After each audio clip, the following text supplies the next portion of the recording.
नमस्कार मित्रमैत्रिणींनो. कधी असं होतं का तुमच्यासोबतही? सगळं ठीक असतं, घरात काही प्रॉब्लेम नसतो, उद्या काय होणार आहे याचंही काही कारण नसतं, पण अचानक मनात एक विचार येतो, काहीतरी वाईट होणार आहे. आणि मग सुरू होतं तेच एक विचार, त्यातून दुसरा विचार, मग तिसरा विचार, आणि काही मिनिटात आपलं मन अशा ठिकाणी पोहोचतं जिथे प्रत्यक्षात काहीच घडलेलं नसतं. आपण स्वतःलाच विचारतो, मी एवढा विचार का करतो? आणि सगळ्यात मोठी गंमत म्हणजे काय, आपल्याला शांत व्हायचं असतं, पण आपण शांत होण्यासाठी सुद्धा विचारच करत राहतो. जरी तुमच्यासोबतही होत असेल तर आजचा व्हिडिओ शेवटपर्यंत नक्की पहा, कारण आज आपण बोलणार आहोत डॉक्टर स्कॉट स्टोझेल यांच्या माय एज ऑफ एन्झायटी या अत्यंत वैयक्तिक आणि विचार करायला लावणाऱ्या पुस्तकाबद्दल. आणि या पुस्तकाची खास गोष्ट म्हणजे हे फक्त एन्झायटीबद्दलचं पुस्तक नाही, हे त्या माणसाची कहाणी आहे ज्याला स्वतः एन्झायटीचा सामना करावा लागला. एन्झायटी म्हणजे फक्त भीती नाही. आपण एन्झायटीला साधारणपणे काय समजतो? भीती. पण एन्झायटी आणि साधी भीती यात फरक आहे. भीतीला अनेकदा कारण असतं, समोर साप आहे म्हणून भीती, उद्या परीक्षा आहे म्हणून टेन्शन, महत्त्वाची मीटिंग आहे म्हणून नर्वसनेस. पण एन्झायटी अनेकदा अशी असते, धोका समोर नसतानाही मन धोक्याची कल्पना करत राहतं. आणि हीच गोष्ट स्कॉट स्टोझेल यांच्या अनुभवातून पुस्तकातून खूप खोलवर समोर येते. त्यांच्या आयुष्यात एन्झायटी इतकी तीव्र होते की साध्या साध्या परिस्थिती देखील मोठ्या आव्हानासारख्या वाटू शकत होत्या. लोकांसमोर बोलणं, प्रवास, आरोग्याबद्दलची चिंता, दैनंदिन परिस्थिती, कधीकधी शरीरात जाणवणाऱ्या छोट्या संवेदनशीलतेमुळे मनात मोठी भीती निर्माण होऊ शकते. आणि इथेच पुस्तक आपल्याला एक महत्त्वाची गोष्ट शिकवतं. एन्झायटी ही फक्त मनात नसते, ती शरीरातही जाणवते. हृदय जोरात धडधडणं, घाम येणं, हात थरथरणं, श्वास बदलणं, पोटात अस्वस्थ वाटणं, आणि मग मन त्या शारीरिक लक्षणाकडे पाहून म्हणतं काहीतरी बरोबर नाही. आणि मग एन्झायटी आणखी वाढते. एन्झायटीचं सगळ्यात मोठं जाळं काय आहे माहिती आहे? कल्पना करा, तुम्हाला उद्या कुठेतरी जायचं आहे. आज रात्री विचार येतो, उद्या मला तिथे गेल्यावर एन्झायटी आली तर. मग दुसरा विचार, लोकांना कळलं तर. मग तिसरा विचार, मला तिथून लगेच बाहेर पडता आलं नाही तर. आणि चौथा, माझं शरीर कंट्रोलमध्ये राहिलं नाही तर. लक्षात आलं, घटना अजून घडलेलीच नाही, पण मनाने तिचे 10 वेगवेगळे परिणाम आधीच अनुभवले. यालाच आपण अनेकदा ओव्हर थिंकिंग म्हणतो. पण पुस्तक आपल्याला त्यापेक्षा खोल विचार करायला लावतं. कारण एन्झायटी फक्त जास्त विचार करायची समस्या नाही, ती कधी कधी मनाने सतत धोक्याचा शोध घेण्याची सवय बनते. काय झालं तर हा छोटासा प्रश्न एन्झायटीच्या भाषेत एक प्रश्न खूप शक्तिशाली आहे. What if? काय झालं तर? काय झालं तर माझं काम बिघडेल? काय झालं तर लोकांनी मी आवडणार नाही? काय झालं तर माझी हेल्थ खराब होईल? काय झालं तर माझ्या जवळच्या व्यक्तीला काही झालं? काय झालं तर माझं फ्युचर खराब झालं? काय झालं तर? काय झालं तर? आणि हे काय झालं तर कधी कधी संपूर्ण दिवस खाऊन टाकतं. पण इथे एक गोष्ट लक्षात घ्या, मनाला प्रत्येक काय झालं तरचं उत्तर मिळालंच पाहिजे असं नाही. मग आपण एवढा विचार का करतो? कारण आपल्या मेंदूला सुरक्षित राहायचं असतं. आपला मेंदू आपल्याला वाचवण्यासाठी धोके शोधतो. पण आधुनिक जीवनात धोका नेहमी बाहेर नसतो, कधी तो आपल्या विचारांमध्ये निर्माण होतो. उदाहरणार्थ, कोणीतरी तुम्हाला मेसेज केला नाही आणि मन म्हणतं कदाचित ती व्यक्ती माझ्यावर नाराज आहे. मग मी काही चुकीचं बोलले का? मग आपलं नातं खराब होतंय का? आणि काही वेळात एक साधा अनअन्सवर्ड मेसेज मनात मोठी इमोशनल स्टोरी बनवतो. पण सत्य कदाचित ती व्यक्ती फक्त बिझी असेल. यातून एक मोठा धडा मिळतो, आपल्या मनात येणारा प्रत्येक विचार हा सत्य नसतो. स्कॉट स्टोझेल यांच्या पुस्तकाची सर्वात वेगळी गोष्ट सांगणार आहे मी.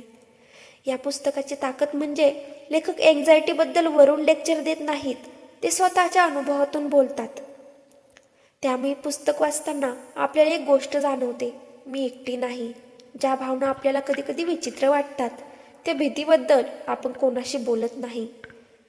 ज्यामुळे आपल्याला वाटतं बाकी सगळं नॉर्मल आहेत आणि फक्त माझ्याच मनात हे चालू आहे. तसं नसतं. एन्झायटी हा मानवी अनुभवाचा एक भाग आहे. फरक इतकाच कुणाच्या आयुष्यात ती कमी असते, कुणाच्या आयुष्यात ती जास्त असते. एन्झायटी आपल्याकडून काय घेते? सगळ्यात आधी प्रेझेंट मोमेंट. आपण वर्तमानात असतो पण मन भविष्यात असतं. आज छान दिवस आहे पण आपण विचार करतो उद्या काय. आज सगळं ठीक आहे पण आपण विचार करतो पुढे काय होईल. आजची व्यक्ती आपल्यासोबत आहे पण आपण विचार करतो ही व्यक्ती मला सोडून गेली तर. म्हणजे घटना आज आहे पण भीती उद्याची आहे आणि आपण आजचा आनंद उद्याच्या भीतीला देऊन टाकतो. ह्या पुस्तकातून समजणारा आणखी एक महत्त्वाचा मुद्दा आहे, जेव्हा एखादी गोष्ट आपल्याला घाबरवते तेव्हा आपण ती टाळतो. समजा तुम्हाला गर्दीची भीती वाटते, मग तुम्ही गर्दीच्या ठिकाणी जाणं टाळता. त्या क्षणी तुम्हाला आराम मिळतो. मन म्हणतं बघ तिथे गेलोच नाही म्हणून काय झालं नाही, पण पुढच्या वेळी भीती आणखी वाढू शकते, कारण मेंदूने शिकून घेतलेलं असतं ती परिस्थिती धोकादायक आहे आणि त्यामुळे आपण जितकं टाळतो तितकी भीती कधी कधी मजबूत होत जाते. मग उपाय काय? उपाय म्हणजे स्वतःला जबरदस्तीने सांगणं मला अजिबात भीती वाटत नाही. कारण भीती वाटत असेल तर ती वाटतेच. त्याऐवजी हो मला भीती वाटते पण तरीही मी करू शकते, हा फरक खूप मोठा आहे. फिअर संपल्यावर लाईफ सुरू होत नाही. फिअर अजूनही लाईफ जगायला सुरुवात केली की फिअरची पकड कमी होऊ शकते. एन्झायटी आणि कंट्रोल. आपल्याला सगळं कंट्रोलमध्ये ठेवायचं असतं. लोक काय विचार करतील, माझं फ्युचर काय असेल, माझं रिलेशनशिप कसं राहील, माझं करिअर, माझं हेल्थ, माझ्या आयुष्यात पुढे काय होईल. पण सत्य खूप साधं आहे.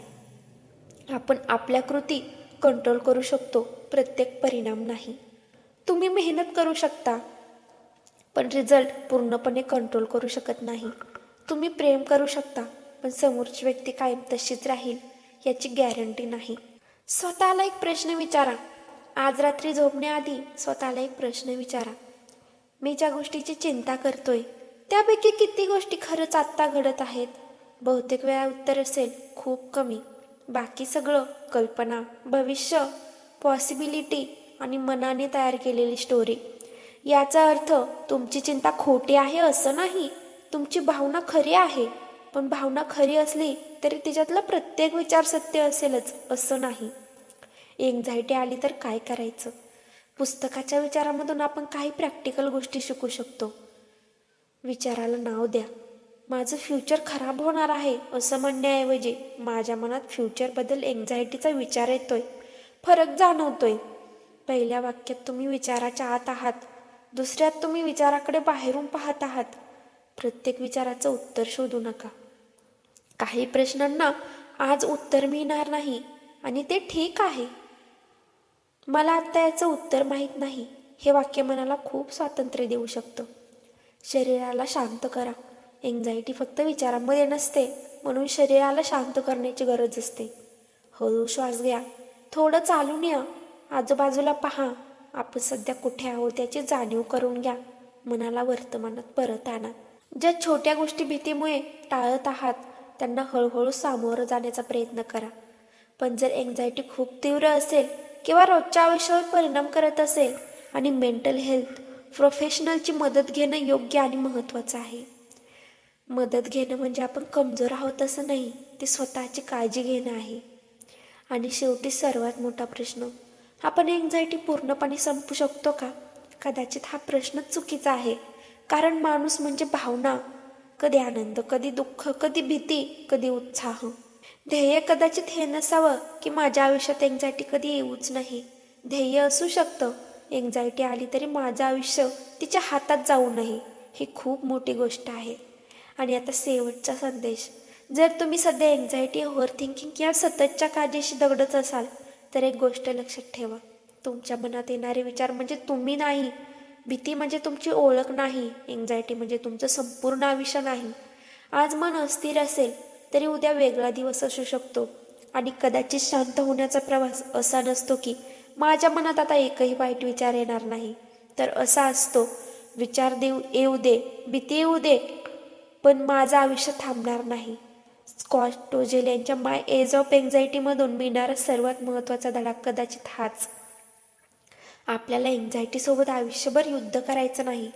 आपल्याला तिच्यापेक्षा मोठा आयुष्य जगायला शिकायचं नाही. आणि जर आज तुमच्या मनात एखादी चिंता असेल तर स्वतःला एकच प्रश्न विचारा, ही समस्या आता माझ्यासमोर आहे की फक्त माझ्या मनात? कदाचित या एका प्रश्नापासूनच तुमच्या मनाला थोडासा शांततेचा मार्ग सापडेल. धन्यवाद.